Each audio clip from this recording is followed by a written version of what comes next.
April 17th, and I'm down the allotment 2014. Got some potatoes that's gone to seed.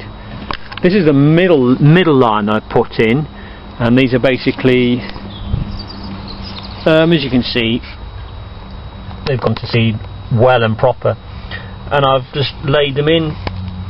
There's actually, in this sort of enclosed area, which has got like aluminium line, and there's foam in the middle of them as well. This is what I'm doing in this one. So basically what I've got is these potatoes, seed potatoes. There's 3 lines, that's the middle line you're looking at there, and also on the outside of them, because there may well be some pests, I've sort of ring fenced them in with garlic, put lots of garlic cloves in. This side's already been done. This is a cherry tree which I moved. It was much further down the plot where all the rhubarb is, down there, same day, April 17th.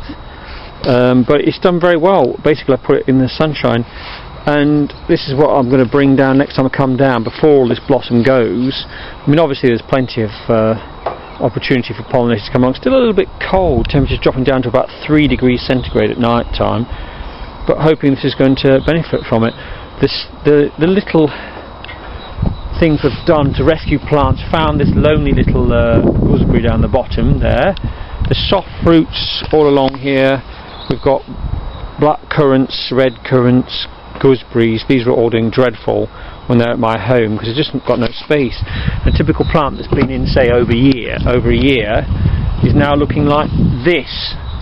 So really quite happy now.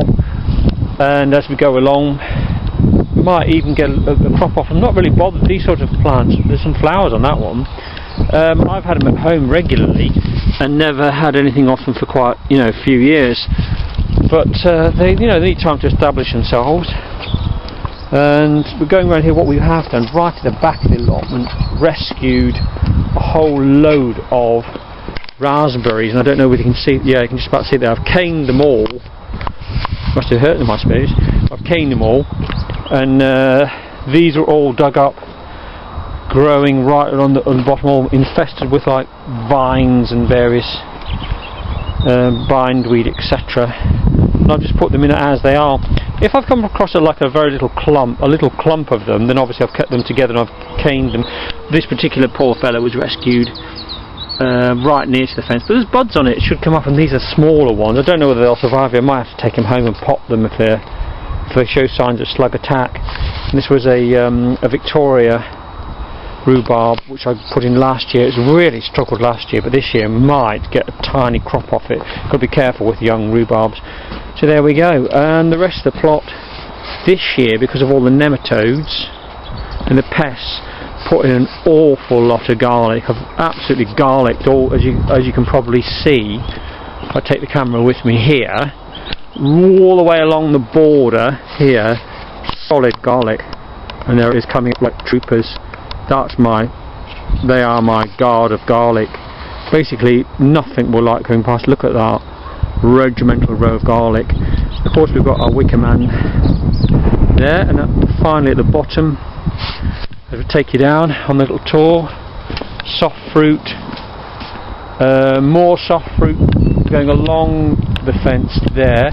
That's there's a new cherry tree there. That's the one in blossom, and there's another cherry tree there. And as you go along there, you've got soft fruit. But all along these rows here, I've got garlic. There are lots of onions as well in between the garlic. Not so many potatoes.